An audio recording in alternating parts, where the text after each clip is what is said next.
नमस्कार दोस्तों, जैसा कि लास्ट क्लास में मैंने बोला था कि भारत का एकीकरण और पुनर्गठन हम आगे देखेंगे। हमने कहाँ तक देख लिया था भाई? फजल अली आयोग या राज्य पुनर्गठन आयोग ने अपनी रिपोर्ट दी 1955 में। 1953 में राज्य आयोग का गठन हुआ।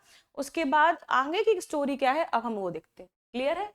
अब हुआ ये कि राज्य पुनर्गठन आयोग की अनुशंसा के अनुसार राज्य पुनर्गठन अधिनियम 1956, अगर पीएससी क्वेश्चन पूछे कि मध्य प्रदेश का जो गठन है वह किस अधिनियम के तहत है, तो राज्य पुनर्गठन अधिनियम 1956। ठीक, 31 अगस्त 1956 को क्या हुआ?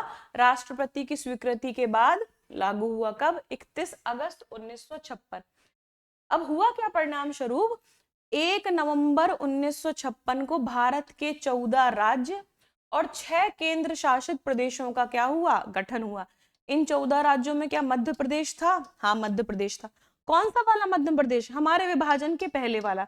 इसमें छत्तीसगढ़ भी हमारे पास था। ठीक है, इसीलिए उस समय पर अगर क्षेत्रफल की दृष्टि देखा तो Madhya Pradesh is the largest state of India. Clear है? आगे चलते हैं। अब यूरोपीय बस्तियों का क्या? उनका भी तो कुछ करना पड़ेगा ना। रियासतों का विलय तो वल्लभ भाई पटेल जी ने करवा लिया। यूरोपीय बस्तियों का क्या?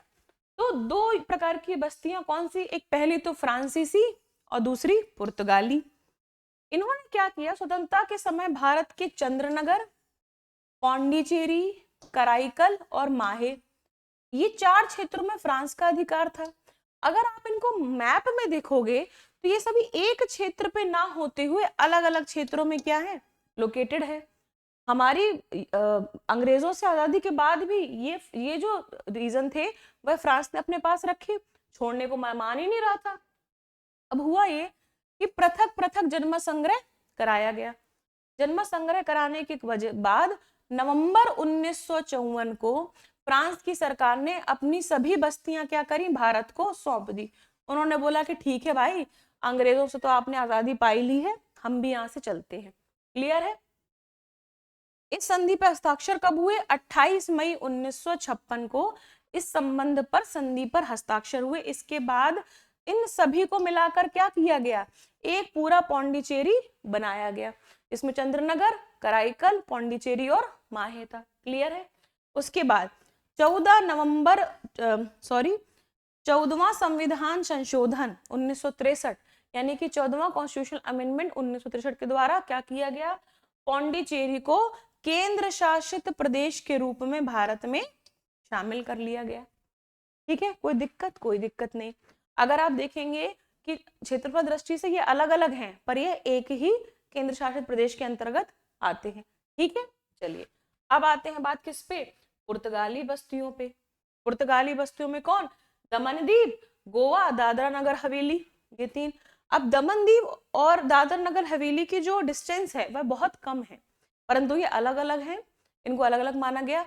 और बात आती है गोवा की। हम देखते हैं कि गोवा पुर्तगाली का जो रूल था सबसे ज्यादा था, पुर्तगालियों का लागू किया गया समान नागरिक संहिता आज भी वहां पे चलता है। क्लियर? तो दमनदीप और दादरा नगर हवेली। ठीक, अब इसमें दो चीज हुई कि जुलाई 1954 या 1954 के आसपास दादरा नगर हवेली में जनाक्रोश भड़का और जनता ने ही पुर्तगाली शासन को भगा दिया कि जाओ यहां से। क्लियर? फिर उसके बाद 1961 के वर्ग में भारतीय सेना ने गोवा के जनरल को क्या किया? आत्मसमर्पण के लिए विवश कर दिया। क्लियर? गोवा भी हमने क्या किया? पुर्तगालियों से वापस ले लिया कि भाई भारत का अंग है, और जल्द ही दमनदीप भी भारत का अंग बना। इस तरीके से पुर्तगाली बस्तियां भी क्या हुई? भारत के पक्ष में आ गई। क्लियर है? अब हम एक घटनाक्रम देखेंगे कि कैसे। देखिए, राज्य पुनर्गठन अधिनियम तो लागू हुआ, उसमें 14 राज्य और 6 केंद्र शासित प्रदेश बने। उसके बाद कैसे कंटिन्यू राज्य बनते गए वो हम देखेंगे। ठीक है, तो ये टेबल बिल्कुल एज इट इज आप क्या करेंगे? याद कर लेंगे। ठीक, पीडीएफ कहाँ से मिलेगी? रक्षा एकेडमी के टेलीग्राम चैनल में। ठीक है, चलिए अब 1960 को हुआ ये कि पहले एक राज्य हुआ करता था बॉम्बे। क्लियर है?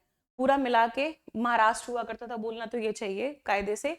फिर बाद में 1960 में गुजरातियों के लग से गुजरात की मांग होने लगी, तो बॉम्बे का विभाजन भाषा के आधार पर किया गया और 2 नए राज्य बने। कौन कौन से? महाराष्ट्र और गुजरात। क्लियर? फिर 1961 में क्या आया हमारे पास, दादरा नगर हवेली। क्लियर है, 10वें संविधान संशोधन के द्वारा केंद्र शासित प्रदेश के रूप में। 1962 में गोवा और दमन दीव, 12वें संविधान संशोधन में। आप ये बोलेंगे कि क्या संविधान संशोधन याद करना आवश्यक है, तो मैं कहूंगी हाँ, क्यों आवश्यक है, ना सिर्फ प्रीलिम्स, मुख्य परीक्षा में भी 10वां संविधान संशोधन डायरेक्टली पूछा गया है 2 नंबर में। क्लियर। तीसरा, पुडुचेरी 1963, 14वें संविधान संशोधन द्वारा। तो हमने कौन से देखे, 10वां, 12वां और 14वां। आप देखेंगे 2-2 का इंक्रीज है, ऐसे याद कर लेंगे, याद कर लेंगे। फिर इसके बाद नागालैंड 1963। नागालैंड को मिलाने में हमारे राज्य में सबसे बड़ी जो भूमिका रही वह हमारे प्रथम प्रधानमंत्री स्वर्गीय श्री जवाहरलाल नेहरू जी की रही। अगर वो ना होते तो शायद नागालैंड वासियों को भारत में इंक्लूड करना बड़ा समस्या हो जाती। उन्होंने बहुत अच्छे से उस चीज को टैकल किया था। क्लियर। तो असम से अलग होकर क्या बना, 16वां राज्य बना। तो 14 के बाद 15 और 15 के बाद 16वां। तो नागालैंड हमारे कौन से क्रम का राज्य था, 16वां। अब क्रम जो है याद करते जाएंगे। उसके बाद 1966 में 2 बने, हरियाणा और चंडीगढ़। पंजाब से अलग होकर हरियाणा जो है 17वां राज्य बना और चंडीगढ़ क्या बना, केंद्र शासित प्रदेश। तो 16वें के बाद 17वां कौन सा राज्य, हरियाणा। क्लियर है। आप बोलेंगे क्या क्रम याद करना जरूरी है, तो मैं कहूंगी नहीं, याद करना आवश्यक नहीं है, पर अगर लिस्ट में 2-3 बार पढ़ने में याद हो जाता है तो क्या बुराई है। क्लियर। आगे चलेंगे। हिमाचल प्रदेश कब बना, 1971 में। कौन से पहले केंद्र शासित प्रदेश था, उसके बाद जो है पूर्ण राज्य का दर्जा मिला, 18वां पूर्ण राज्य बना। तो 18वें नंबर पे कौन, हिमाचल प्रदेश। ठीक है, आगे बढ़ते हैं। अब 1972 में 3 नए राज्य बने, MMT, मेघालय, मणिपुर, त्रिपुरा। कैसे याद करेंगे, 1972 में 3 नए राज्य, MMT, मणिपुर, मेघालय, त्रिपुरा। तीनों कौन से कैसे स्टेट हैं, ईस्टर्न स्टेट है। ठीक, तीनों राज्यों को मिलाकर तो मणिपुर था 19वां, ठीक, त्रिपुरा था 20वां और मेघालय था 21वां राज्य। क्लियर है। ठीक। अब 1975 में कौन सा बना, सिक्किम। कौन सा संविधान संशोधन, 35वां और 36वां, 2 संविधान संशोधन आते हैं ना इसके तहत। तो भारत का 22वां राज्य बना सिक्किम। क्लियर। उसके बाद 1987 में गोवा पहले कैसा था, केंद्र शासित प्रदेश के रूप में आया था हमारे पास, बाद में पूर्ण राज्य का दर्जा मिला। तो 87 में मिजोरम, अरुणाचल प्रदेश और गोवा, मिजोरम, अरुणाचल प्रदेश और गोवा, MAG। ठीक, MAG। क्रमशः कौन सा, 23वां, 24वां और 25वां राज्य। 25 तक पहुंच गए। आगे 2014 हम सबको पता है, तेलंगाना। क्लियर। आंध्र प्रदेश से अलग होकर 29वां राज्य बना। सॉरी, हम यहाँ पे 2000 में सॉरी 2000 में 3 नए राज्य बने थे, छत्तीसगढ़, उत्तराखंड और झारखंड। 1 नवंबर, 9 नवंबर और 15, कुछ इस तरीके से इनकी डेट है। छत्तीसगढ़ मध्य प्रदेश से, उत्तराखंड उत्तर प्रदेश से और बिहार से अलग होकर झारखंड। क्लियर। 26वां, 27वां और 28वां राज्य। ठीक, तेलंगाना बना 2014 में, 29वां राज्य 1 जून 2014। उसके बाद टोटल कितने राज्य हो गए, 29 राज्य हो गए। क्लियर है। फिर आगे एक घटना और होती है, वह होती है 31 अक्टूबर।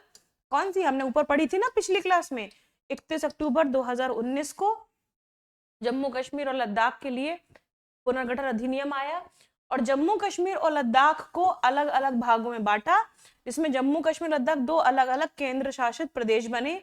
इसीलिए कितने राज्य बचे, बचे 28 राज्य बचे और 8 केंद्र शासित प्रदेश यानी कि यूनियन टेरिटरी हो गई। क्लियर है। 2020 में प्रशासनिक दृष्टिकोण के तहत, इसको ध्यान रखेंगे, ये जो विलय है यह प्रशासनिक दृष्टिकोण को देखते हुए किया गया था। दादरा नगर हवेली और दमन दीव को मिला दिया गया और 9 दिसंबर 2019 को दोनों को मिलाया, जो कि लागू कब से हुआ, 26 जनवरी 2020 से लागू हुआ। ठीक, तो वर्तमान स्थिति क्या, 28 राज्य और 8 केंद्र शासित प्रदेश। क्लियर है। याद हो जाएगा? बिल्कुल हो जाएगा। क्या करेंगे? कुछ नहीं, पीडीएफ डाउनलोड कर लेंगे, फाइल बना लेंगे, 2 से 3 बार पढ़ेंगे, अपने आप याद होगा, याद होने में कोई समस्या होगी ही नहीं। क्लियर? 28 राज्य और 8 केंद्र शासित प्रदेश। क्लियर है? बहुत बढ़िया। आगे अब हम अगली क्लास में मिलेंगे, रट्टा मार सीरीज की आगे की सीरीज में कंटिन्यू। आप इसे कंटिन्यू देखते चलेंगे, फाइल बनाते चलेंगे मेरे साथ। वकुल सर और पंकज सर दोनों इन क्लासेस को ले रहे हैं। पंकज सर जो 2023 में डिप्टी कलेक्टर के पद पर चयनित हुए। हम सभी का एक अनुभव है, वही अनुभव हम आपको साझा करना चाहते हैं। चलिए बहुत बहुत धन्यवाद। जय हिंद, जय भारत।